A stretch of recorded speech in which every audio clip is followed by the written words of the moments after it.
5 days after moving my family halfway across the country, a video call erased my new job.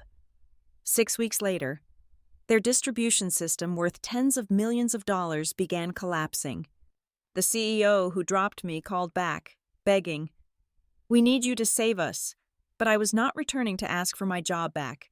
I was coming back to decide who would still be standing when their dirty secrets were finally exposed. My name is Amelia Simmons, and I am 41 years old, for nearly 2 decades. I built my entire life on a very specific kind of professional certainty. I was the person massive corporations called when their complex logistics networks needed to evolve without collapsing under their own weight. I managed large-scale warehouse transitions. I knew how to move millions of tons of freight, coordinate thousands of workers, and integrate new technologies without dropping a single pallet. But I never once anticipated that the most catastrophic operational failure of my entire career would be the relocation of my own family. The trap was set beautifully, built with precision and disguised as the ultimate reward for years of grueling work. A senior recruiter named Gavin Reese spent 6 months hunting me down. He called me during my brief lunch breaks, sent highly polished emails late at night, and painted a vibrant picture of a company desperate for my exact analytical mind. Carrington Freight Logic was launching a massive, high-stakes transition phase, and Gavin was utterly relentless in his pursuit. "This role was designed exactly for your experience," Gavin told me over our third phone call. His voice smooth and urgent. "We do not just want a manager, Amelia. We need a vice president of transition operations who can see the blind spots before we hit them. You are the missing piece to this puzzle." I believed him. I let the relentless flattery, the competitive executive salary, and the promise of a brilliant next step blind me to the fundamental, brutal rule of corporate America: loyalty is nothing more than a spreadsheet, and you are just a disposable cell in a column. Because of Gavin's airtight promises, I asked my family to completely dismantle their lives. We put our beautiful, deeply rooted house in the street, Lewis suburbs on the market, watching strangers walk through the rooms where our children had grown up. My husband, Daniel Simmons, walked into his superintendent's office and officially resigned from a stable, highly respected position as a middle school vice principal. He did it with a reassuring smile, holding my hand and telling me my career was finally ready for the main stage, and he was proud to support me. The kids paid a much steeper, quieter price. Tessa, at 16 years old, had to abandon the regional debate team that was acting as her golden ticket to out-of-state college scholarships. She spent her final weekend packing her hard-earned trophies into brown cardboard boxes, her face set in a tight, unreadable expression that broke my heart. Owen, who was 12 years old, had to say a tearful goodbye to his youth baseball team right before the start of the summer playoffs. We traded our history, our community, and our security for the humid, unfamiliar air of Tampa, Florida.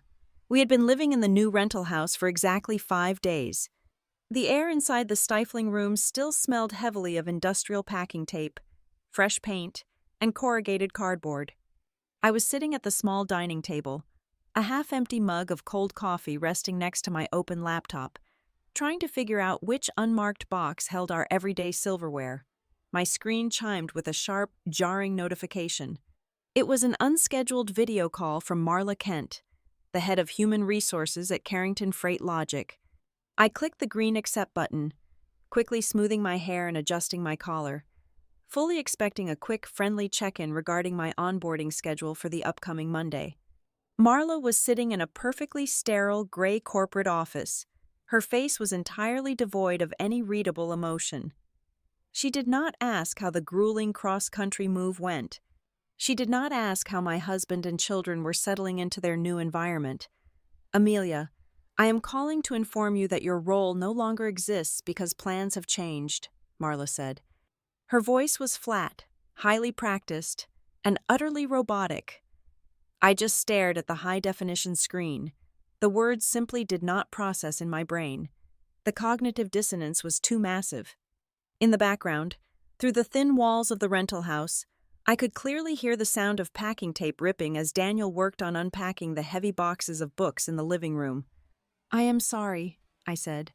my voice sounding eerily calm, disconnected from my own body. I just moved my entire family across the country. My start date is in exactly 3 days. The executive team has restructured the operational budget for the upcoming quarter, Marla continued, her eyes flickering slightly as she read from a prepared script somewhere off camera. We will be providing 2 weeks of severance pay to assist your family with the transition. 2 weeks. My husband had surrendered his entire career. My children had given up their schools and their friends. We had legally bound ourselves to a 12-month lease on a house in a state where we did not know a single soul, all for 2 weeks of basic pay. Marla, I said, gripping the edge of the dining table so hard my knuckles turned white. Gavin Reese aggressively recruited me for 6 entire months. Gavin is no longer handling this specific account, Marla replied instantly, not missing a beat. Your access to the company portal will be automatically terminated by the end of this hour. We will send all of the necessary exit paperwork via email. I did not scream at her.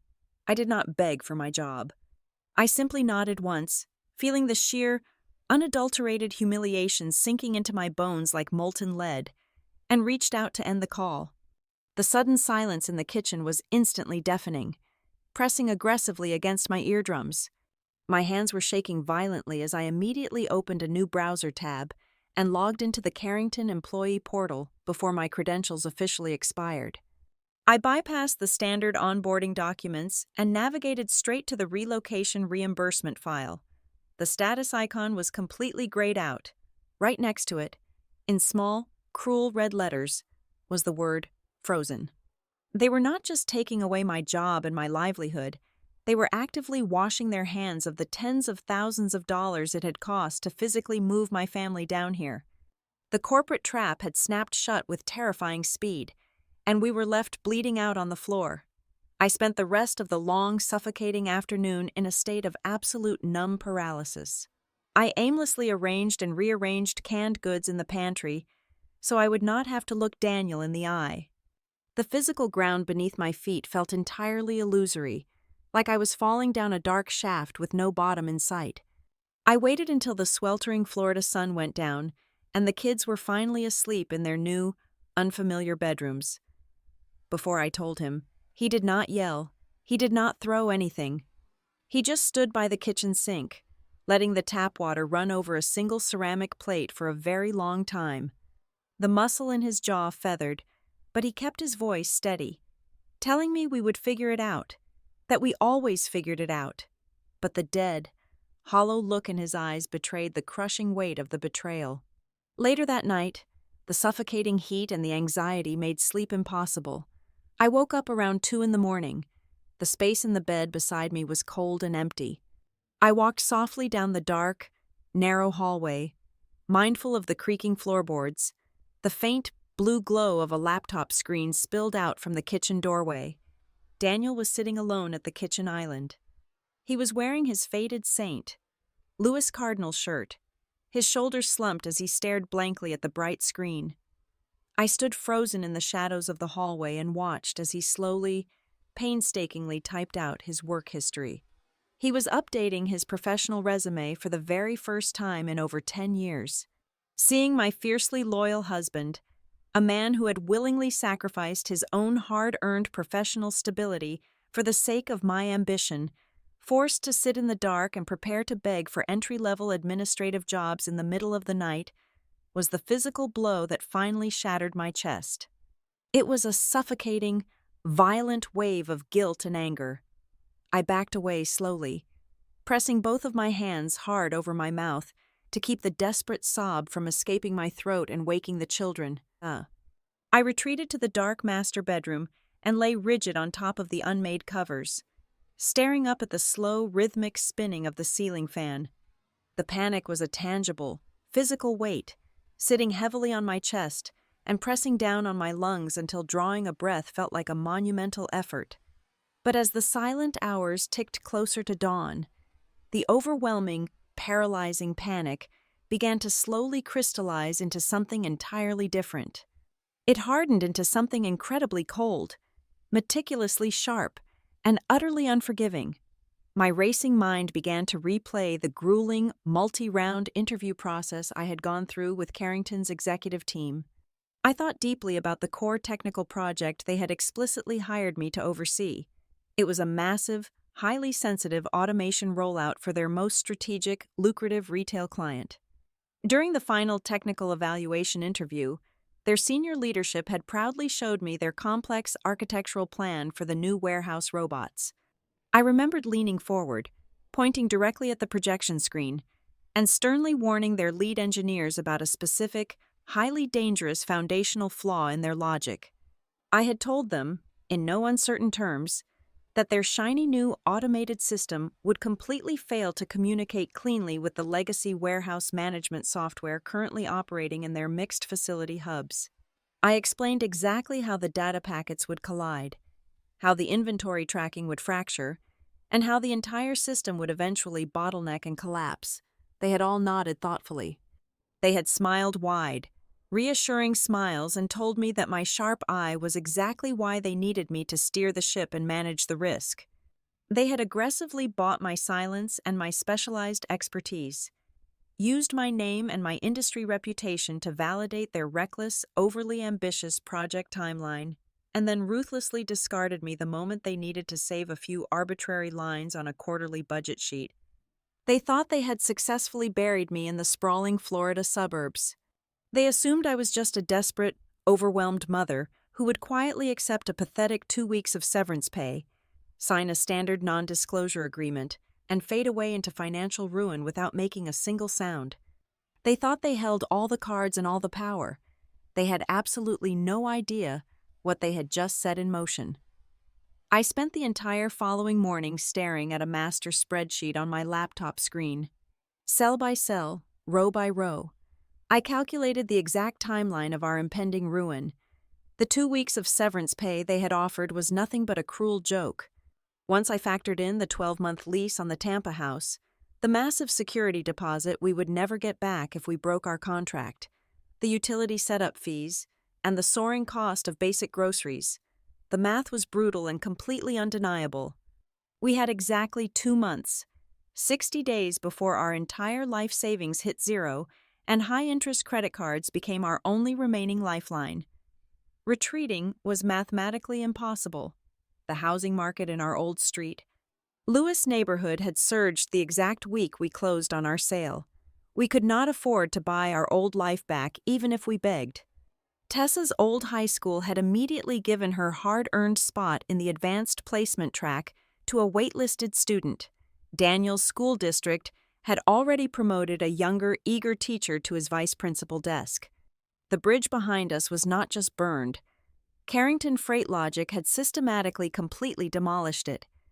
I immediately began sending out my resume across the greater Tampa area. Every morning, I sat at the kitchen island with my cold coffee and cast a desperate net into a job market that did not know me. The responses were swift and devastating. I was either vastly overqualified for the regional logistics manager roles, or the offers were so insultingly low they felt like a physical slap to the face. One regional director of a local supply chain company offered me a starting salary that was 40% less than what Carrington had legally promised me in writing, casually suggesting I should just be grateful to get my foot in the door in a brand new state. Meanwhile, Gavin Reese, the slick recruiter who had hounded me for half a year, vanished into thin air. I tried calling his direct office line. It rang twice and then dropped into a generic corporate voicemail. I sent 2 polite, probing emails that miraculously bounced back as undeliverable. When I checked my professional networking profile to send him a direct message, I saw the ultimate cowardly move. He had quietly removed me from his connections. I was a massive liability that he had efficiently and cleanly scrubbed from his digital footprint. No phone calls, no apologies, just complete, silent erasure. Daniel refused to let the ship sink while I was frantically bailing water. Less than a week after the Carrington termination call, he walked into a small, severely underfunded private academy a few miles down the highway and accepted a temporary substitute teaching position. He was a deeply respected man with a master's degree in educational administration. Suddenly reduced to monitoring noisy study halls and grading middle school history quizzes just to secure temporary health insurance and keep the electricity running. He never complained, not once. Every morning at 6:30, he kissed my forehead, grabbed his insulated travel mug, and walked out the door. The quiet dignity with which he swallowed his pride made my stomach twist with a sickening blend of profound love and absolute, blinding fury. The emotional toll on the children was a quiet, suffocating presence that filled every room of the rental house. Tessa retreated into a terrifyingly polite, impenetrable silence.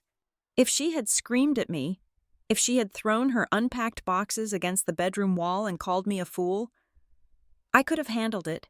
I could have absorbed her anger and apologized. But she just floated through the house like a ghost, eating her dinners quickly and retreating to her room to read in the dark. She never brought up the debate team. She never mentioned the college scholarship she was rapidly losing out on. Her silence was a heavy, suffocating weight, a massive emotional debt I owed her that I had absolutely no currency to repay. Owen, on the other hand, was desperately trying to be brave. He unpacked his baseball gloves and arranged them neatly on his new closet shelf. But every few days, usually when I was washing dishes or folding laundry, he would wander into the room and ask the innocent questions that cut me down to the bone. "Mom, are we really going to stay here?" he would ask, his voice small and uncertain as he leaned against the doorframe. "Should I put up my posters? Or are we going back home soon?" I had to look directly into my 12-year-old son's eyes and lie, promising him that everything was perfectly fine, that we were planting new roots, all while silently counting down the 60 days we had left before total financial collapse. Desperation breeds paranoia, and my paranoia quickly turned into a methodical, cold-blooded compulsion. I stopped crying in the shower. I stopped panicking in the middle of the night. Instead, I started saving absolutely everything. Late at night, while the house slept, I opened my personal laptop and combed through months of digital correspondence. I downloaded every single recruitment email Gavin had ever sent me, ensuring the timestamps were clearly visible. I saved the official offer letter with the Carrington corporate letterhead. I captured high-resolution screenshots of the detailed onboarding schedule, the executive welcome messages, and the precise, legally binding relocation promises they had made. I built a secure, encrypted folder on an external hard drive, treating my own employment history like an active crime scene. I needed an undeniable paper trail. I needed concrete proof that I had not misunderstood the terms, that I had not been fired for cause, and that I had been intentionally lured into a carefully constructed snare. It was during this obsessive late-night digital hoarding that I stumbled upon the fatal crack in their corporate armor. I was reviewing a welcome email from my would-be department head, sent exactly 2 weeks before our cross-country move. It contained a generic hyperlink to the company's internal server, directing me to review the organizational structure for the new warehouse automation project. I clicked the link out of pure, masochistic curiosity, fully expecting a bright red access denied screen to pop up. Instead, the page loaded perfectly. The Carrington IT department, in their hasty, sloppy rush to lock me out of my official email accounts, had completely forgotten to revoke my viewing privileges for this specific, compartmentalized project dashboard. I held my breath as my eyes scanned the screen. I scrolled down the internal presentation deck, my heart pounding a slow, heavy rhythm against my ribs. There, on slide 14, was the newly updated organizational chart for the Hearthline Markets Integration Project. My name was sitting right there, firmly at the top of the transition hierarchy, listed as the Vice President of Transition Operations. I checked the metadata on the file. The date on the document was only 2 days old. The project was not canceled. The role was not eliminated. The HR representative had looked me dead in the eye through a webcam and boldly lied to my face. The company was still actively using my name, my credentials, and my flawless industry reputation on their internal documents to prop up their failing project and appease their stakeholders, even as they threw my family out onto the street. The plan had never changed. Only my physical participation in it had. They had stolen my credibility to secure their timeline and then cut me loose to save a fraction of their budget. I closed the laptop slowly. The paralyzing fear that had gripped me for weeks evaporated instantly, replaced by a terrifying, crystalline clarity.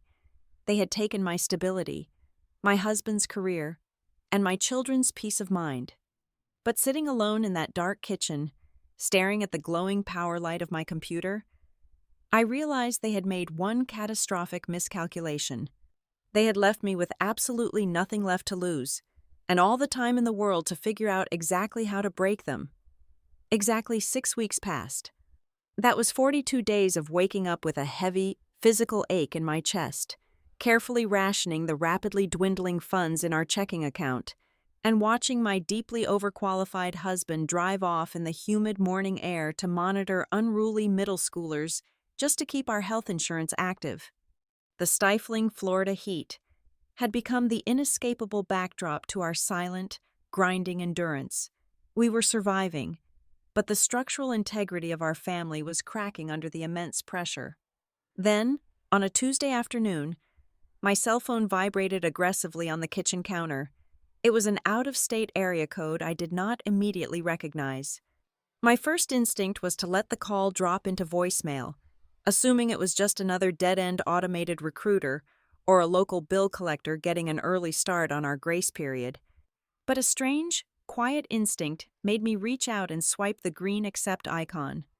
"Hello?" I said, my voice neutral. "Amelia, it is Nolan Pierce." The name hung in the dense air of my kitchen like a physical object. Nolan Pierce, the chief executive officer of Carrington Freight Logic, the man sitting at the very apex of the corporate food chain, the executive who had ultimately signed the approval to rip my family out of the Midwest and then casually erase my job 5 days after we arrived. "Hello, Nolan," I replied. My voice was completely flat, devoid of any warmth or surprise. I did not ask how he was doing. I did not ask how he had bypassed my blocked emails to get my direct personal number. I simply waited. The silence stretched across the digital connection, and for the very first time in a month and a half, I felt the unmistakable, heavy weight of leverage shifting back to my side of the board. Nolan cleared his throat nervously. He did not bother with pleasantries, corporate small talk, or any cowardly attempts at an apology. He went straight to the bleeding wound. "We have a critical Tier 1 situation on our hands. Amelia," Nolan said, his voice strained and tight. "The Hearthline Markets integration is collapsing." I pulled out one of the wooden dining chairs and sat down smoothly, opening my laptop. Define collapsing. Nolan exhaled heavily, a ragged, exhausted sound that betrayed weeks of high-stakes panic and sleepless nights. "Our primary distribution hubs are failing across the board. Outbound logistics are a complete disaster. We have heavy delivery trucks sitting at the loading docks for 6 hours, only to leave half empty because the automated picking algorithms are completely freezing mid-cycle. Last night alone, we had 40 pallets of premium refrigerated dairy and meat misrouted to an ambient temperature holding zone, every single item spoiled. But the worst part is our data. Our real-time inventory tracking is lagging by up to 5 hours. We literally do not know what is on the warehouse shelves and what is out on the highway." He paused, likely wiping cold sweat from his forehead. "Hearthline is threatening to activate the severe penalty clauses in our master service agreement.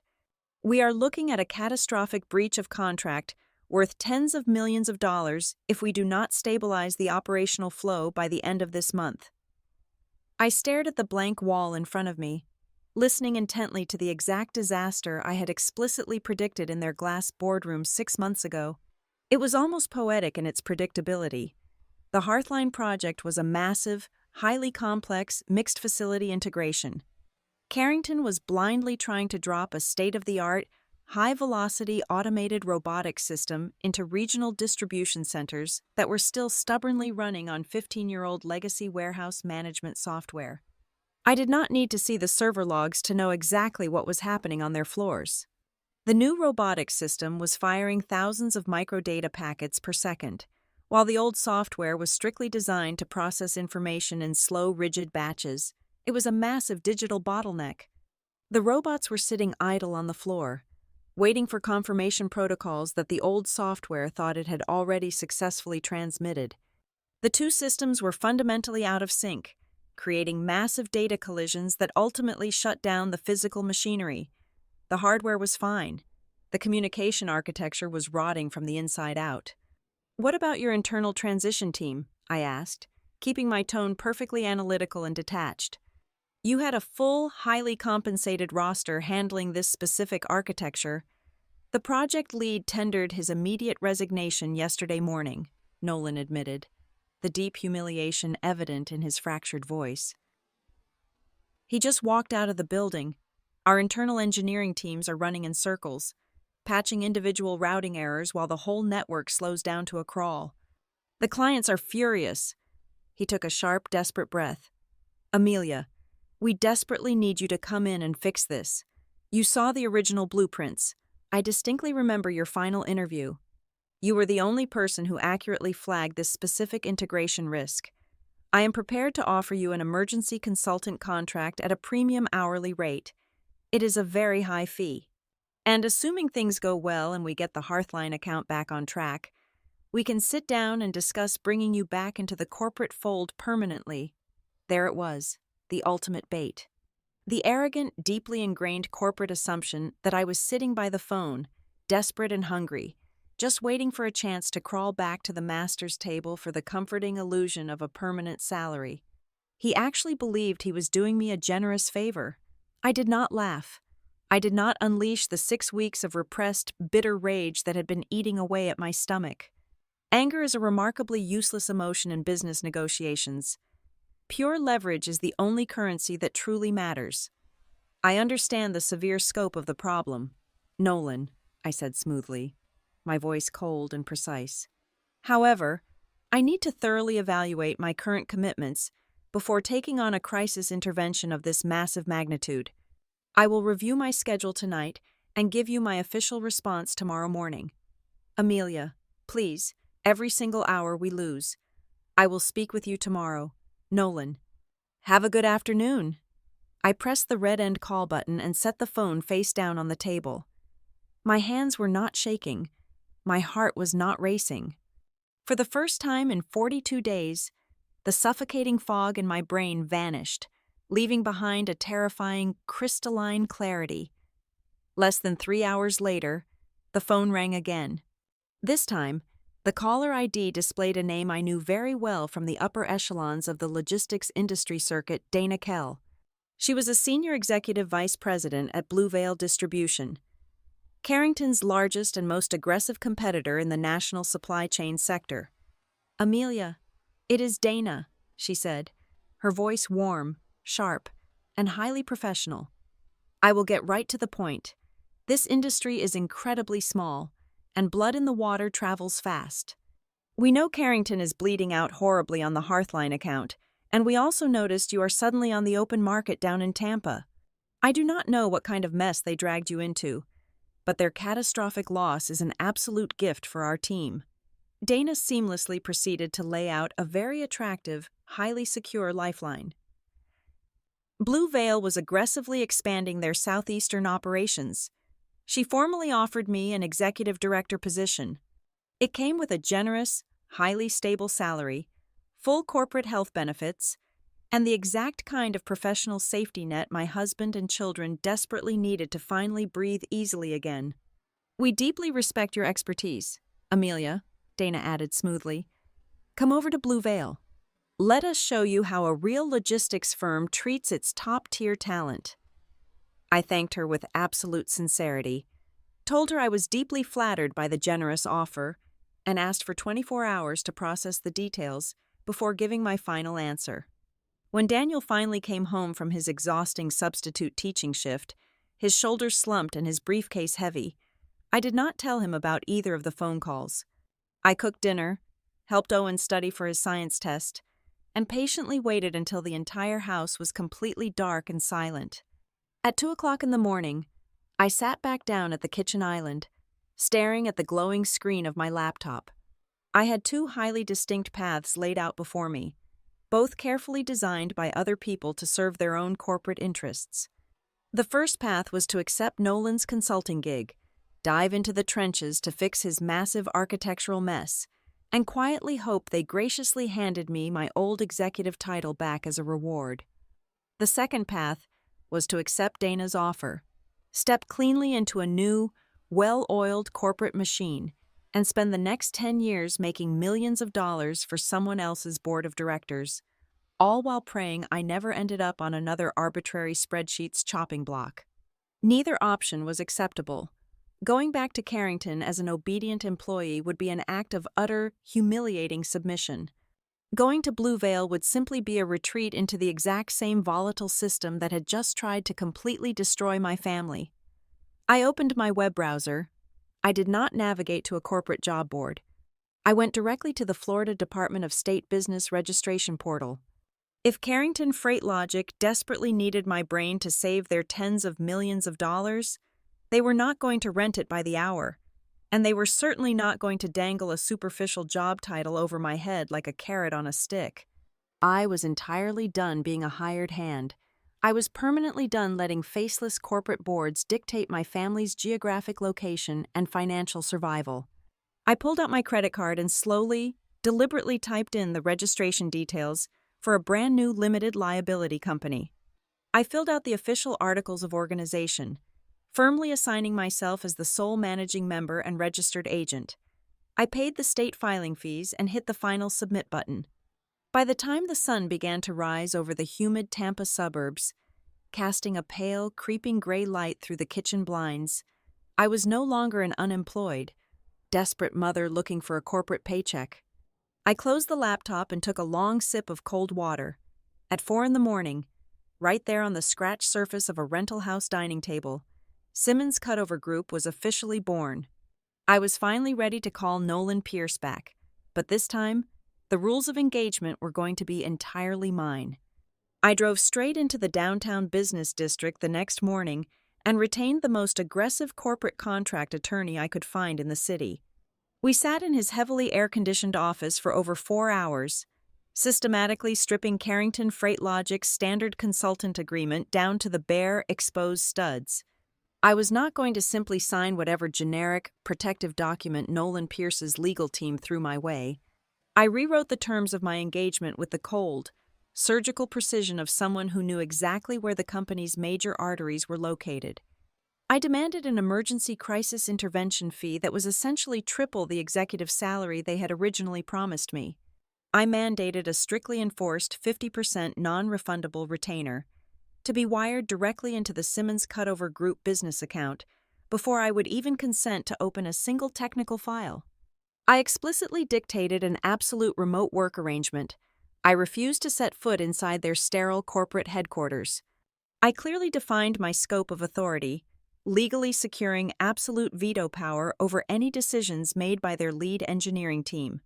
Most importantly, under the careful guidance of my new attorney, I buried a very specific, highly lethal clause deep within the master service agreement. It explicitly stripped away their standard non-compete restrictions. The clause legally permitted my independent firm to consult for other active clients in the exact same logistics sector, provided I maintained strict confidentiality regarding Carrington's proprietary data. It was the ultimate insurance policy, hiding in plain sight. When I emailed the heavily revised contract back to Nolan, the corporate pushback was immediate and entirely predictable. He called my cell phone less than 20 minutes later.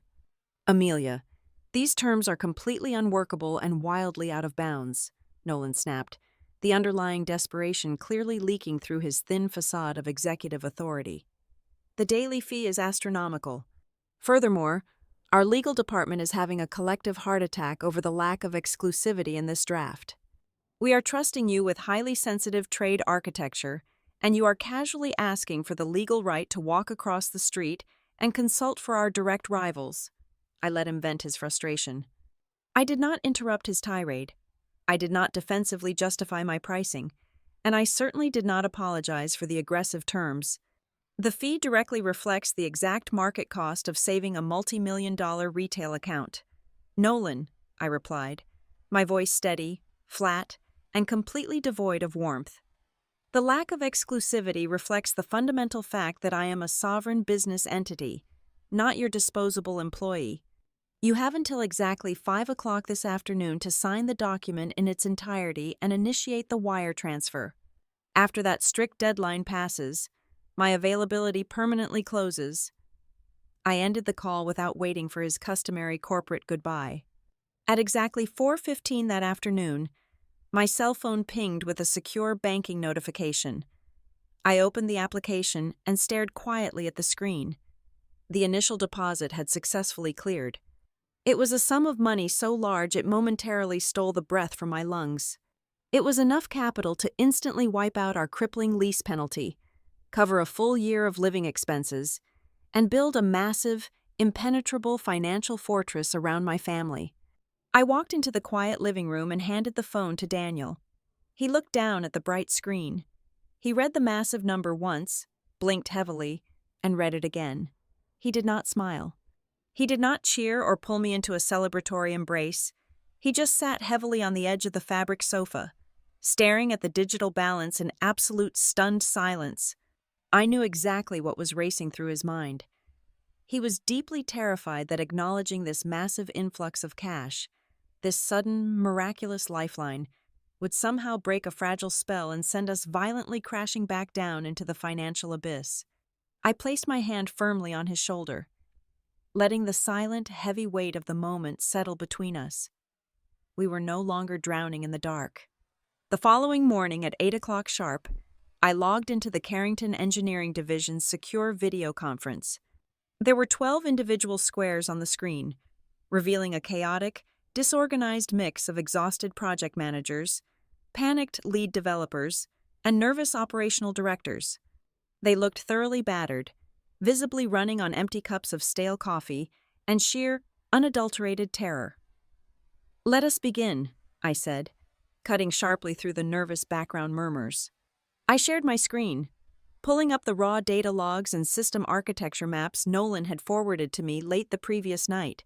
I deliberately did not waste a single second with polite introductions or empty corporate platitudes. I took exactly 15 minutes to systematically and brutally dissect their catastrophic operational failure. I pointed directly to the precise digital intersections where the new automated picking algorithms were aggressively suffocating the legacy warehouse management software. I highlighted the massive data packet collisions, the phantom inventory feedback loops, and the exact physical zones on the warehouse floor where the heavy machinery was freezing up while waiting for digital clearance that would never arrive. When I finished speaking and closed the presentation deck, the virtual meeting room was completely dead silent. The arrogant lead engineers who had politely dismissed my severe warnings during the interview process months ago were now staring blankly at their webcams, pale, defeated, and entirely mute. "Effective immediately, all reactionary blind patching stops," I ordered, my voice cutting through the heavy silence like a freshly sharpened blade. "You are running around the warehouse floor with buckets while the entire structure is on fire. We are establishing a permanent, highly disciplined war room. I want dedicated, encrypted communication channels opened for every single operational shift. I require granular, warehouse-by-warehouse performance metrics uploaded directly to my primary dashboard by 6 o'clock every single evening. Furthermore, absolutely no one touches the core routing logic without my explicit written approval." I watched the faces of 2 senior project managers on the video grid. Several months ago, they had looked at me with polite indifference, viewing me merely as another incoming executive to be managed. Now, their eyes held a distinct, undeniable blend of deep fear and profound relief. They were no longer looking at the discarded, humiliated woman who had been quietly escorted out to the digital door.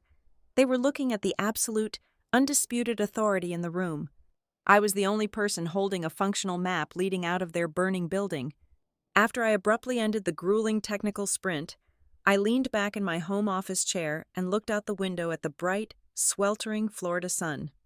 The massive sum of money sitting securely in my corporate bank account was a profound, life-altering relief. But as I slowly closed my laptop, I realized something incredibly vital. The money was just a pleasant byproduct of the transaction. The actual victory, the deep, intoxicating thrill that finally settled the heavy, bitter score in my chest, was the sheer, undeniable mechanics of the power shift.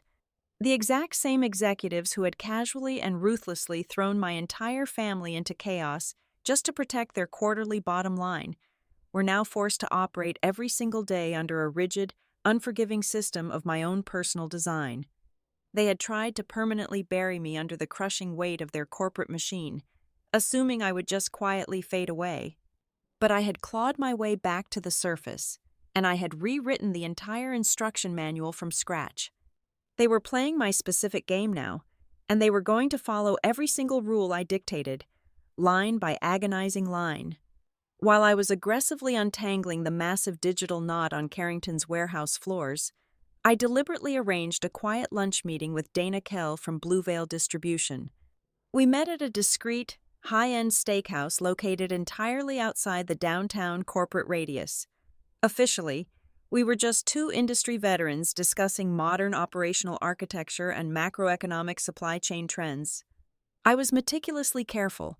I did not violate a single line of my non-disclosure agreement. I did not mention Carrington by name, nor did I expose any of their proprietary data. Instead, I simply leaned across the white linen tablecloth and provided a highly detailed, theoretical breakdown of the exact catastrophic failures that naturally occur when a logistics firm blindly forces high-speed robotics to interface with antiquated batch processing software in a mixed facility environment. Dana was an apex predator in the corporate world. She listened intently, her eyes narrowing as she instantly decoded the massive, unspoken implications of my theoretical model. She knew exactly whose burning building I was currently being paid to extinguish. By the time the waiter cleared our plates, Dana slid a pristine business folder across the table. Blue Veil was quietly preparing a massive, highly competitive bid for the Gulf Harvest Cooperative, a massive retail chain looking to overhaul their regional distribution. Dana wanted my firm, Simmons Cutover Group, to serve as the lead technical consultant on their proposal. I drove back to my home office and pulled up my master service agreement with Carrington. I read the specific clause my attorney had buried in the final draft. It was completely ironclad. Carrington was paying me an exorbitant premium to fix their disaster, and their own legal department had blindly signed away their right to stop me from simultaneously arming their biggest rival. That same evening, the narrative of my termination began to fracture in a completely unexpected direction. I received an encrypted message on my personal phone from a former logistics coordinator I had briefly interacted with during my original Carrington interview process. The message contained no text, only a single, high-resolution photograph of a glowing computer monitor. It was a leaked snapshot of Carrington's internal departmental budget for the upcoming third quarter. I zoomed in on the columns. There, clearly listed under the transition operations budget, was my exact executive salary. The financial line item had not been erased. The capital had been fully approved and allocated, completely contradicting the HR department's robotic claim that my role had been eliminated due to a sudden lack of funding. The change of plans was a total fabrication. The company had the money. The role was fully budgeted. Someone in the upper echelon had actively chosen to sever my employment while intentionally keeping the funding intact on the ledger. At exactly midnight, my phone vibrated again. It was a direct text message from one of the exhausted shift leaders currently working the floor at a Carrington hub. "If your new firm is ever looking to expand its roster, please let me know," the message read. "I do not want to drown with people who are constantly pretending the ship is not actively sinking." I sat in the dark kitchen, the blue light of my phone illuminating the quiet space. I was not just patching a broken system anymore. I was standing directly in front of an open door, quietly siphoning off their most competent talent and their market share. But the leaked budget photo planted a dark, freezing seed of realization in my stomach. My termination was not a careless administrative error or a sudden pivot in strategy. Someone had deliberately mapped out the destruction of my career, and I still did not know their real name. I turned my home office into a digital forensics lab. I began ruthlessly tracking the digital footprints of my own recruitment, cross-referencing old calendar invites, onboarding document versions, and the precise metadata timestamps hidden inside Gavin Reese's old email threads. I treated my own destroyed career as a hostile corporate audit. The disparate pieces of the puzzle finally snapped together when I pulled up public financial filings and connected them to the timeline of the Hearthline Markets project. Carrington was not just struggling with warehouse operations. They were quietly preparing to secure a massive refinancing package from a syndicate of Tier 1 banks. To secure that critical loan, they needed to present a flawless, highly inflated operating margin right before the end of the fiscal quarter. I looked at the leaked budget photo and the client-facing presentation decks I had saved. The strategy was brutally simple and profoundly unethical. Carrington had aggressively recruited me, heavily leveraging my flawless industry reputation, to convince Hearthline Markets that their new automated project was under elite, experienced leadership. They put my name and my face on the glossy slide decks to lock in the massive client contract, but the second my family actually crossed the state line, they terminated me. They kept the prestigious contract I helped legitimize, but immediately erased my high executive salary from their internal payroll ledger, instantly creating an artificial spike in their quarterly profit margins just in time to show the banking syndicate. The betrayal went even deeper. I uncovered an embedded email thread from Gavin Reese. The timestamp clearly proved that the corporate hiring freeze had been officially mandated a full 7 days before I sold my house in Missouri. Gavin knew I was walking into a slaughterhouse, yet he continued to aggressively push me to sign the final relocation paperwork. I quietly expanded my search, reaching out through highly discreet industry channels. Within 48 hours, I found exactly what I was looking for. I connected with a senior regional manager who had been relocated to Phoenix, and a supply chain director who had uprooted his life for a role in Pittsburgh. Both of them had been aggressively recruited by Carrington. Both of them had been terminated within 10 days of arriving in their new cities. They had received the exact same robotic phone call, the exact same pathetic 2 weeks of severance pay, and the exact same excuse about budget restructuring. This was not an isolated incident of corporate cruelty. Carrington was utilizing high-level executive recruitment as a cheap coat of prestige paint. They lured top talent to pacify nervous clients and secure massive loans, and then immediately slaughtered the new hires to artificially pad their financial ledgers. Daniel walked into the office later that evening, carrying 2 cups of tea. He looked at the massive web of printed emails, financial timelines, and organizational charts spread across my desk. He sighed softly, his face showing the deep, lingering exhaustion of the past 2 months. "We have the money now, Amelia," Daniel said quietly, setting the mug down. "Your new company is thriving. We are safe. Maybe it is time to just let this go and focus on our family." I looked up at him, feeling the absolute weight of the room shift and settle. The air in the office felt incredibly heavy. "If they do this to one person, it is a tragedy," I said, my voice dangerously calm and utterly devoid of hesitation. "But if they do this to multiple people across the country, it is not a mistake. Daniel, it is a revenue model." I did not log onto social media to draft an emotional, viral warning. I did not contact industry journalists to launch a messy public smear campaign. Shouting is for people who lack leverage. Instead, I meticulously began compiling sworn affidavits, verified relocation contracts, documented technical warnings, and undeniable proof of their internal accounting fraud.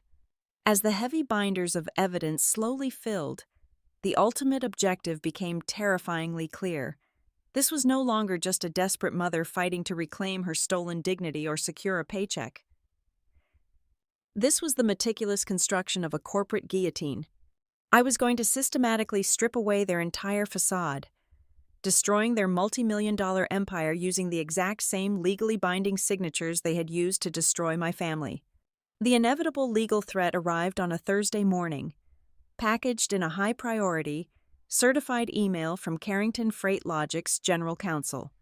The subject line was written in aggressive, capitalized letters, demanding the immediate cessation of all external consulting activities. The attached letter was a masterpiece of corporate intimidation, stretching over 4 pages of dense legal jargon. They formally accused me of a direct conflict of interest, threatened immediate and severe litigation, and demanded a complete surrender of any communications I had shared with Blue Veil Distribution. I did not panic. I did not even bother to call my attorney. I simply poured myself a fresh cup of coffee, sat down at my home office desk, and hit the reply button. I kept my response exceptionally brief. I directed their bloated legal department to page 7, paragraph 4, subsection B of our master service agreement. I politely reminded them that this specific clause, explicitly permitting my firm to engage with competing entities provided no proprietary data was breached, had been thoroughly reviewed, approved, and signed by their very own chief legal officer. I attached a scanned, high-resolution copy of the signature page just to ensure there was no administrative confusion. Less than an hour later, my cell phone rang. It was Nolan Pierce. He bypassed his administrative assistant and called me directly, his breathing heavy and erratic through the speaker. "Amelia, what exactly are you trying to pull here?" Nolan demanded, attempting to inject a booming, authoritative gravel into his voice. "You are actively using our retainer to keep your lights on while you simultaneously hand our biggest competitor the architecture to win the Gulf Harvest bid. That is textbook corporate sabotage." I let him finish his bluster, listening to the sharp edge of panic hiding beneath his anger. "It is not sabotage, Nolan. It is free market capitalism," I replied, my voice as calm and steady as a metronome. "I am fulfilling every single metric of our contract. The Hearthline network is stabilizing exactly as promised, and your error rates are dropping daily. What I do with my remaining billable hours is entirely my prerogative. I will terminate your contract today," he threatened, though the underlying desperation in his tone made the words sound incredibly hollow. "I will cut off your server access and drag you into a litigation process that will bankrupt your little startup before it even gets off the ground. You are absolutely welcome to terminate the agreement," I said softly, delivering the verbal equivalent of a paper cut. "However, I highly recommend you review the penalty clauses before you make that emotional decision. As per our signed agreement, the initial 50% deposit remains entirely non-refundable. Furthermore, your critical live evaluation with the Hearthline Board of Directors is exactly 12 days away. If I disconnect from your servers today, your warehouse floors will revert to total systemic failure within 48 hours.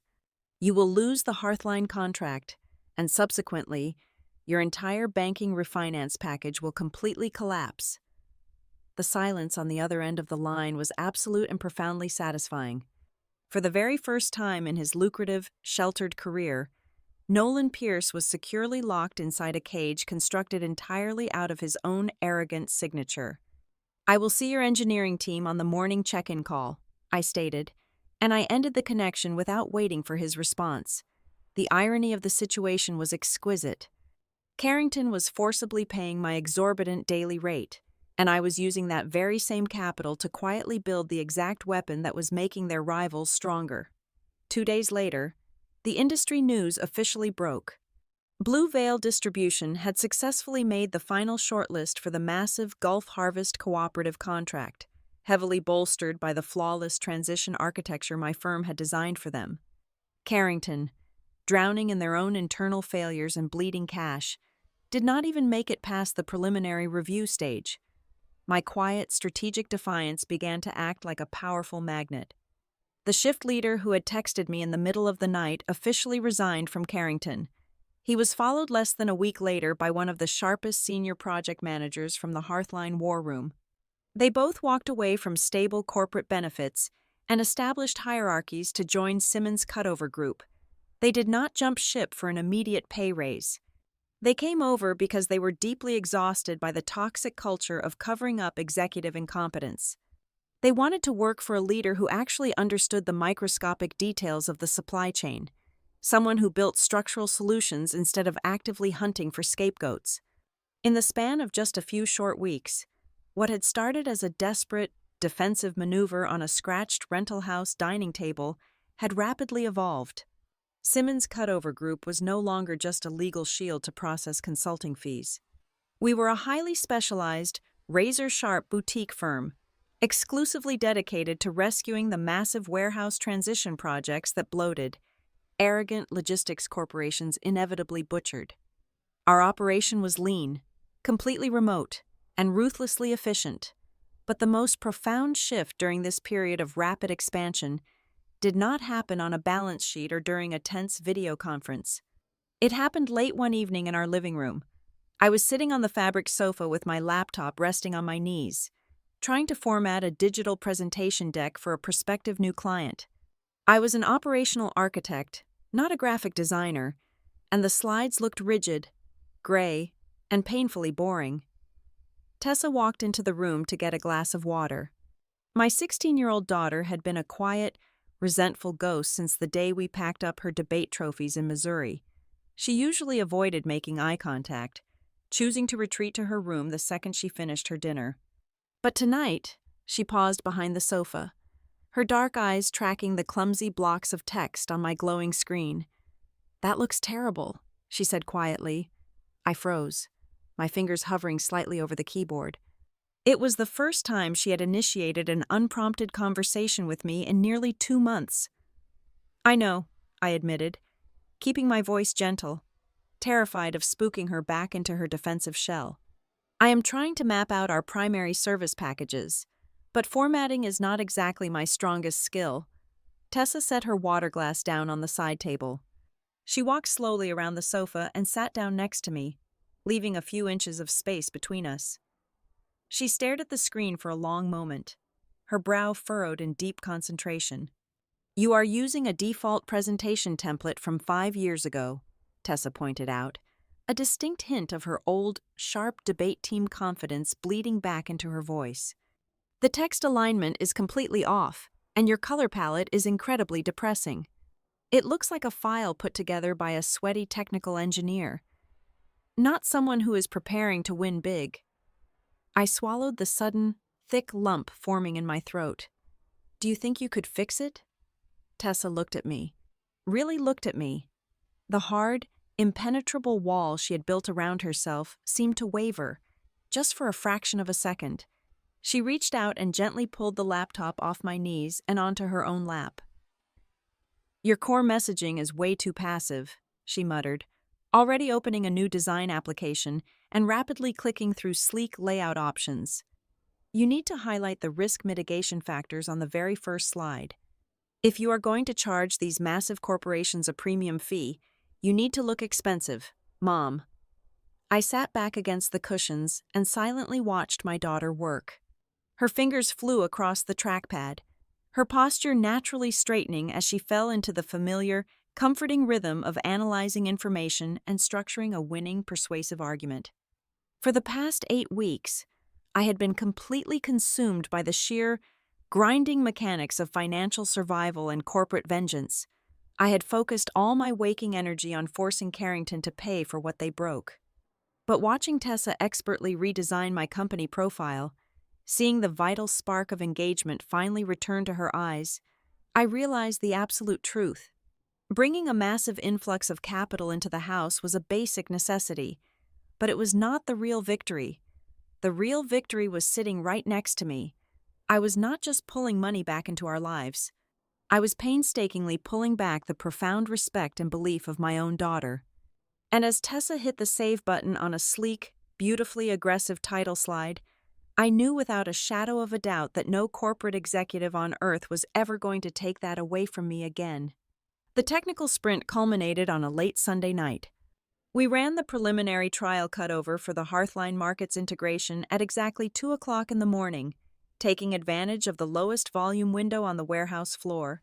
I sat perfectly still in my home office, my eyes scanning the dual monitors as the live inventory data bypassed their failing legacy software and routed directly through the new automated logic I had painstakingly restructured. For 4 agonizing hours, nobody breathed. Then, the confirmation signals began rolling in across the dashboard. The routing errors dropped to 0. The outbound trucks departed the loading bays completely full, precisely on schedule. We had successfully pulled their most valuable client back from the absolute edge of the cliff. The corporate reaction to this massive operational victory was incredibly swift, but it did not come in the form of gratitude. It came in the form of a highly calculated containment strategy. Less than 48 hours after the successful trial run, I received a direct, private email from Evelyn Cross. She was a senior partner on the Carrington Freight Logic Board of Directors, a woman whose name I had only previously seen on highly classified financial disclosure forms. She did not want to schedule a virtual meeting. She flew down to Florida and invited me to a private, late-morning brunch at an exclusive, heavily guarded country club located right on the edge of the bay. Evelyn was a masterclass in corporate elegance. She wore a tailored suit, ordered her sparkling water with a polite smile, and waited until the waiter had entirely cleared our pristine white plates before she slid a thick cream-colored envelope across the mahogany table. "You have done a genuinely remarkable job, Amelia," Evelyn said, her voice smooth and perfectly modulated. "The board is incredibly impressed with the sheer velocity of your intervention. You saved the Hearthline account from immediate collapse." I did not touch the envelope. I simply maintained eye contact, waiting for the hidden blade to slide out from beneath the velvet compliment. "Carrington operates at its best when all of its critical assets are safely under one roof," Evelyn continued, folding her hands neatly on the table. "We want to formally acquire Simmons Cutover Group. The term sheet inside that envelope outlines a very aggressive cash purchase. We are offering you a multi-year executive contract, a highly elevated senior vice president title, and a signing bonus that reflects our deep appreciation for your recent heroics." She paused, offering a warm, practiced smile that did not quite reach her cold eyes. "It is a highly generous package. Amelia, we want to bring you back inside the family and close the past in a civilized manner." I looked down at the expensive envelope, instantly dissecting the true anatomy of her proposal. The sheer brilliance of the trap was almost admirable. If I accepted the millions of dollars to sell my firm, I would instantly become a Carrington employee again.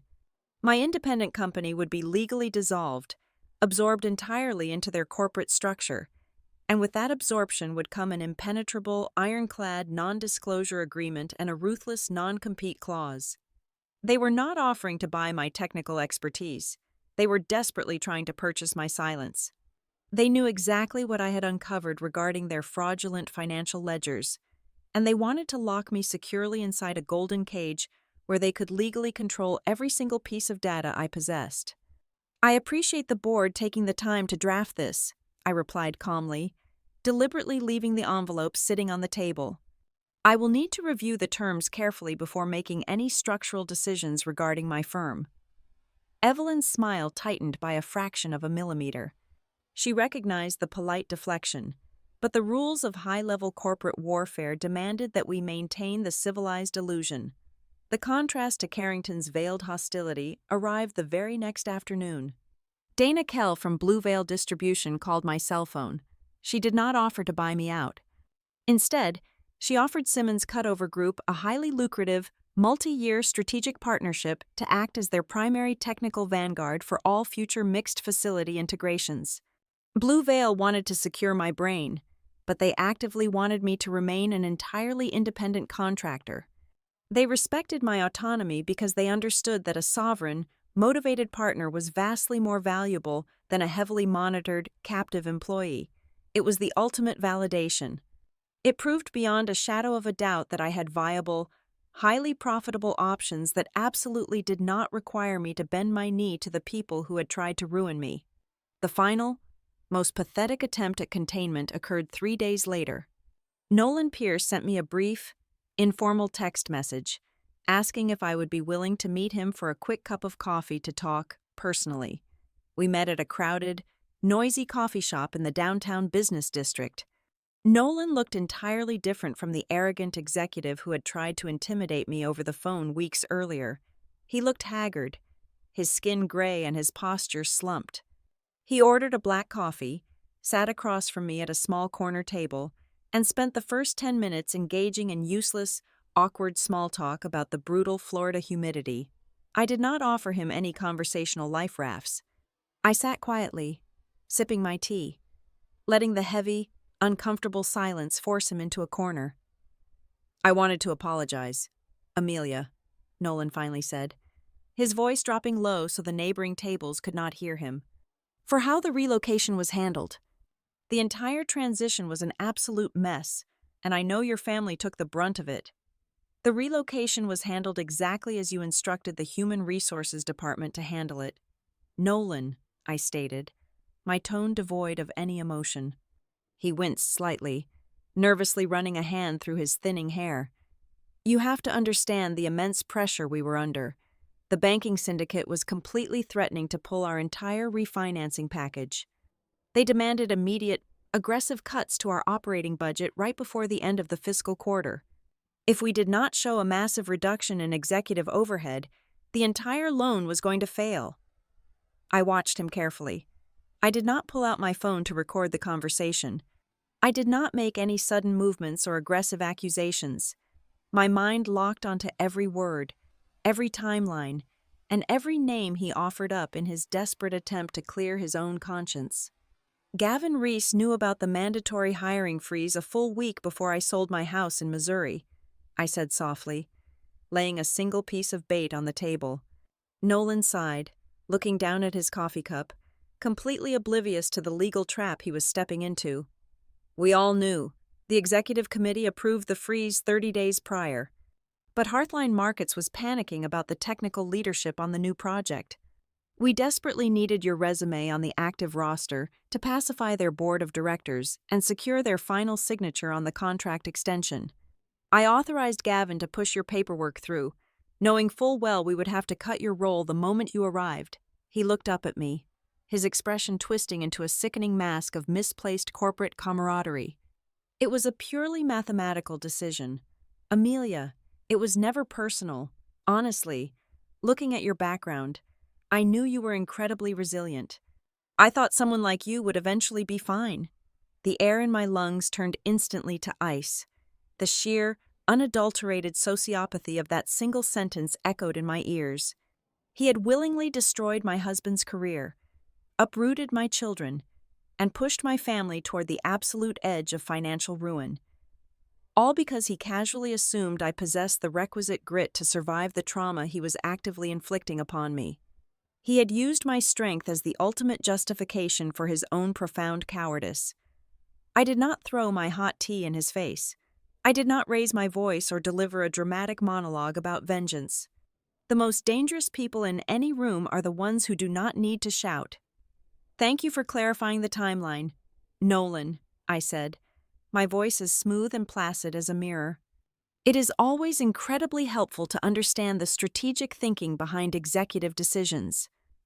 I stood up, picked up my leather bag, and left him sitting alone at the small table. That evening, I drafted a highly formal, one-paragraph email to Evelyn Cross and the entire Carrington Board of Directors. I explicitly declined their generous acquisition offer. I informed them that Simmons Cutover Group would fiercely maintain its status as an independent entity and would continue to serve the broader logistics market on our own terms. I hit send and closed the laptop. They had tried to starve me, and I had survived. They had tried to intimidate me with legal threats, and I had outmaneuvered them. Finally, they had tried to buy my forgiveness, and I had flatly rejected their money. I realized in that quiet moment exactly why the Carrington executives were now deeply, fundamentally terrified of me. They possessed absolutely nothing that I wanted, which meant they had absolutely no way left to control what was coming next. I flew Rachel Baines down to Tampa on a humid Wednesday morning. Rachel was a highly aggressive, meticulously sharp employment attorney who built her entire career specializing in unwinding complex corporate fraud. She did not operate on emotion. She operated on absolute, undeniable leverage. Together with the senior regional manager from Phoenix and the logistics director from Pittsburgh, we quietly formed a completely unified, airtight legal front. We spent dozens of grueling hours on secure video conference calls, cross-referencing our termination dates, our relocation packages, and the identical, highly scripted language their human resources department had used to discard us. We possessed more than enough raw evidence to file a massive class action lawsuit right then and there, but I firmly instructed Rachel to hold the paperwork. Filing a standard lawsuit would merely trigger a slow, grinding war of attrition. Carrington Freight Logic had an army of expensive defense lawyers who would immediately force the case into private, sealed arbitration, dragging the legal process out for 3 to 5 years until we were all thoroughly bankrupted by the exorbitant legal fees. I did not want a quiet settlement negotiated behind closed doors. I needed maximum, undeniable public exposure. I was deliberately waiting for the exact moment their corporate armor was at its absolute thinnest, a moment where the truth would instantly fracture their foundation and send shockwaves through their clients, their board of directors, and their financial lenders all at once. That perfect vulnerability materialized with terrifying speed just days later. An internal compliance officer deep inside Hearthline Markets unexpectedly unearthed a buried email chain during a routine performance review. The digital thread clearly proved that Carrington's engineering leadership had been repeatedly warned about the fatal integration flaws between their new robotics and the legacy warehouse software several months before the project even launched. The emails proved that Carrington had actively chosen to bury the severe technical warnings just to secure the massive client contract. Furious and feeling completely deceived, Hearthline triggered an immediate, emergency operational audit. They demanded a comprehensive, mandatory review meeting scheduled for Friday morning. The stakes were suddenly raised to an apocalyptic level. It was no longer just a standard technical check-in. Hearthline officially invited their aggressive external legal counsel, the entire Carrington board of directors, and the lead representatives from the banking syndicate who were actively handling Carrington's impending, life-saving refinance package. Every single entity that held power over Nolan Pierce's survival was going to be sitting at the exact same mahogany table. I immediately called Dana Kell at Blue Veil Distribution. We quickly and quietly finalized our ultimate contingency protocol. If Carrington was officially stripped of the Phase 2 expansion contract during that Friday audit due to gross negligence, Blue Veil was completely prepped and fully capitalized to absorb the massive Hearthline account within 48 hours. Furthermore, my firm, Simmons Cutover Group, was formally locked in by contract to spearhead the entire technical handover. The pieces on the board were now perfectly aligned, forming an inescapable perimeter. Carrington's executive team must have sensed the tightening noose. Realizing that I was the primary technical witness expected to report at the Friday audit, on Thursday evening, less than 14 hours before the review, my inbox chimed with a high-priority alert. It was a final, desperate play from their general counsel. They sent over a highly confidential, expedited settlement agreement. I read through the digital document, my eyes tracking the numbers. The financial compensation figure was absolutely staggering. It was enough money to easily pay for Tessa's entire college tuition in cash, completely wipe out our remaining mortgage, and permanently secure our financial future for the next 2 decades. But the attached legal stipulations were draconian and deeply toxic. The contract required an immediate, lifetime non-disclosure agreement. More importantly, it contained a highly specific, ironclad clause legally barring me from providing any testimony, shared documentation, or strategic assistance to any other former employees regarding the relocation fraud. They were not offering restitution or taking accountability for their actions. They were offering a massive, calculated bribe to buy my complete silence and permanently isolate the other victims in Phoenix and Pittsburgh. I thought about the profound, suffocating terror I had felt sitting at my kitchen island 2 months ago, frantically counting the days until our bank account hit zero. I thought about my husband grading papers in a noisy study hall just to keep our health insurance active. I printed the settlement document, walked deliberately into the kitchen, and dropped the thick stack of paper directly into the trash can without a single second of hesitation. It was the ultimate validation. You cannot buy the silence of someone who no longer needs your money. I stood by the kitchen counter, taking a deep, grounding breath. I did not realize I was not alone until I heard a slight shift of weight on the hardwood floor behind me. Tessa was standing in the shadows of the hallway, holding a woven laundry basket. She had quietly listened to my entire heated phone call with Rachel Baines regarding the immediate rejection of the settlement money. I braced myself for the familiar, heavy wall of teenage resentment, fully expecting her to question why I was turning away millions of dollars. Instead, she set the basket down on the floor and walked right up to me. "You are not taking their money," she stated, her voice remarkably steady and completely devoid of judgment. "No," I replied softly, looking at my 16-year-old daughter. "I am not. Because taking that money means leaving the others trapped in the exact same nightmare we went through." Tessa looked at the trash can, then looked up directly into my eyes. The dark, impenetrable resentment that had clouded her expression for the past 3 months was completely gone. In its place was a fierce, piercing clarity that mirrored my own exact determination. "I need you to know something, Mom," she said, her tone carrying a profound maturity that caught me completely off guard. "I was incredibly angry when we first moved down here. I hated leaving my debate team, and I hated leaving my friends. But I never blamed you, not once. You did everything exactly right for our family. I blamed the people who lied to you. They are the ones who broke the rules and treated us like garbage." She stepped closer, her jaw set firmly. "Make them pay for it." I pulled my daughter into a tight, desperate embrace, resting my chin on top of her head. I closed my eyes as the very last remaining knot of suffocating, lingering guilt finally dissolved and vanished from my chest. I was no longer fighting with the heavy weight of regret anchoring me down. Daniel spent the rest of the tense evening expertly managing the household, creating a quiet, uninterrupted sanctuary for me to work. He took Owen to the local batting cages for 2 hours to ensure the house remained completely silent, and he periodically brought me fresh, steaming mugs of black coffee. He was the silent, unshakable anchor that allowed me to operate with absolute precision in the center of the storm.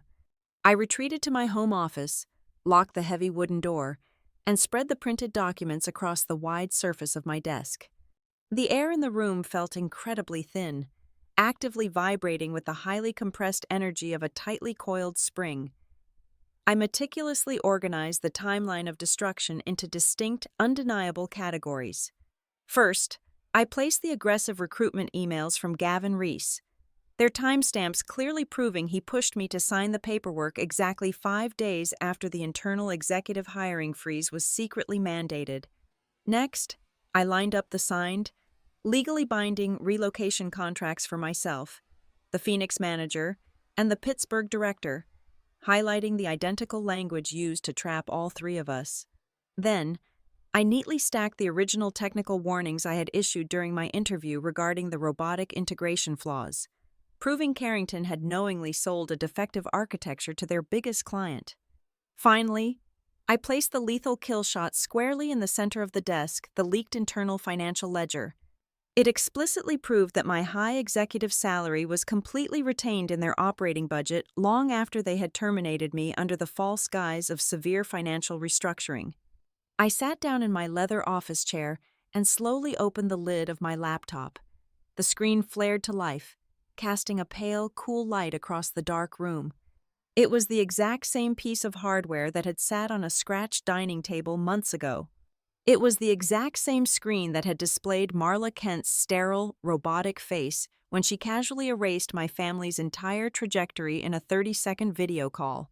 Back then, it had felt like a terrifying window into my own unraveling, a screen that delivered nothing but helplessness and ruin. But tonight, the dynamic was entirely different. As the glowing cursor blinked steadily over the neatly organized digital folders containing every single piece of undeniable, verified evidence, I felt a deep, profound sense of absolute control.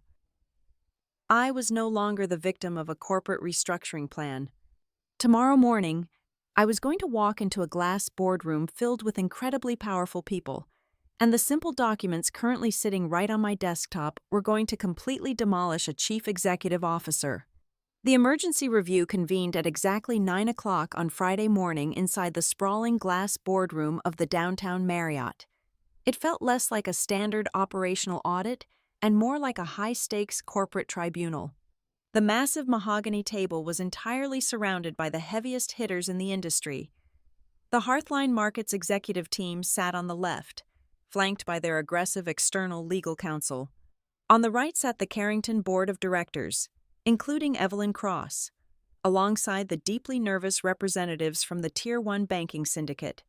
Nolan Pierce sat at the very head of the table, desperately trying to project an aura of calm, executive control. He genuinely believed I was just there to deliver a sanitized technical progress report and confirm that the distribution hubs were safely back online. Nolan cleared his throat and officially opened the meeting. He spent the first 10 minutes weaving a masterful, highly polished narrative about Carrington's swift, decisive action in resolving a minor software communication glitch. He then turned his focus to me, smiling a tight, artificial smile, and invited me to present the technical validation. I stood up smoothly, connected my laptop to the main projector, and picked up the laser pointer. But I did not pull up the current system metrics. The lead operations director for Hearthline leaned forward, resting his forearms on the table. Before we review the current patch, Amelia, we need a definitive answer. Why did our entire supply chain nearly collapse last week? How did Carrington completely miss this integration bottleneck? I looked directly at Nolan, then turned my gaze back to the Hearthline executives. They did not miss it, I stated, my voice echoing clearly in the dead, silent room. I clicked the presentation remote. The massive screen behind me illuminated, displaying a high-resolution scan of an email thread dated 4 months prior. During my final executive interview, I explicitly warned Carrington's lead engineering team about this exact foundational flaw. I informed them that the new robotics could not communicate cleanly with your legacy mixed facility software. I told them the system would bottleneck and fail. They completely ignored the warning to secure your contract signature. A collective, sharp intake of breath swept through the Hearthline side of the table. Nolan turned absolutely chalk white, stammering an incoherent objection. But before his general counsel could even open his mouth to intervene, the heavy oak doors at the back of the room swung open. Rachel Baines walked in, carrying a thick leather briefcase. I formally introduced her to the room as my retained legal counsel. Rachel did not waste a single second. She systematically distributed thick, bound dossiers to the Hearthline executives, the board members, and the banking syndicate representatives. What you are looking at is not just a technical oversight, Rachel announced, her voice sharp and commanding. It is a documented pattern of gross corporate fraud. She walked the room through the sworn affidavits from the victims in Phoenix and Pittsburgh. She displayed the identical relocation contracts. She laid bare the exact timeline, proving Carrington knowingly used high-level executive recruitment as a fraudulent coat of paint to pacify nervous clients like Hearthline. Then, she delivered the final, fatal blow. She projected the leaked internal budget ledger onto the massive screen, clearly showing my high executive salary still actively sitting on the third quarter books, weeks after I had been unceremoniously terminated for a fabricated lack of funding. The Hearthline executives stared at the screen, absolute fury radiating from their faces. They realized in real time that Carrington had intentionally hidden severe leadership instability and massive operational risks throughout the entire deployment of their most vital contract. The Hearthline lead counsel did not wait for a private deliberation. Right there at the mahogany table, he formally declared Carrington in severe breach of contract. He officially terminated their Phase 2 expansion rights and aggressively activated the multi-million-dollar penalty clauses. Furthermore, he announced that the emergency transition contract was being immediately shifted to a joint venture led by Blue Veil Distribution and Simmons Cutover Group. The devastation was instantaneous. The lead representative from the banking syndicate stood up, aggressively buttoned his suit jacket, and announced that the entire refinancing package was officially frozen pending a formal governance review. Nolan Pierce just sat there, completely paralyzed, physically shrinking in his expensive leather chair as the walls of his empire violently collapsed inward. Within exactly 3 days, the Carrington Board of Directors forced Nolan to immediately resign in absolute disgrace. Gavin Reese, the slick recruiter who had lied to my face for months, was subsequently dragged into a grueling series of private legal depositions. Stripped of their most lucrative client and bleeding cash, Carrington's legal department completely surrendered. They were forced to settle with all of the relocation victims. We secured a massive financial payout, full coverage of our exorbitant legal fees, and binding documents completely clearing our professional records. They did not settle out of a sudden sense of moral obligation. They paid us because the sheer cost of continuing their lie had finally eclipsed the brutal cost of the truth. The dust eventually settled, leaving a completely transformed landscape behind. I took a significant portion of my settlement money and my consulting profits and purchased a beautiful, sprawling new house in a highly sought-after Tampa neighborhood. We did not rent. We owned every single brick of it, entirely funded by my own autonomy and hard work. Daniel secured a fantastic position as the lead principal at a top-tier private academy just a few miles down the road. Tessa threw herself back into the competitive debate circuit, quickly lining up a flawless array of out-of-state college scholarships. Owen found his stride pitching for an elite travel baseball team, his room proudly decorated with fresh trophies. I sat on our new back patio one warm Friday evening, holding a glass of wine and listening to the happy sounds of my family echoing from the kitchen. I thought about Marla Kent looking through a webcam and casually erasing my entire life. She had coldly stated that my role no longer existed because plans had changed. I took a slow, deeply satisfying sip of my wine, a genuine smile spreading across my face in the quiet evening air. Yes, the plans had definitely changed, but this time, I was the one writing them. Thank you so much for listening to my story today. I would absolutely love to know where you are tuning in from. So please leave a comment down below with your city or country so we can connect and share our thoughts on navigating these crazy corporate battles. If you enjoyed this journey of taking back control, please make sure to subscribe to the Boss Revenge Stories channel. Hit that like button and support the channel even more by clicking the hype button so this video can reach and empower even more people out there.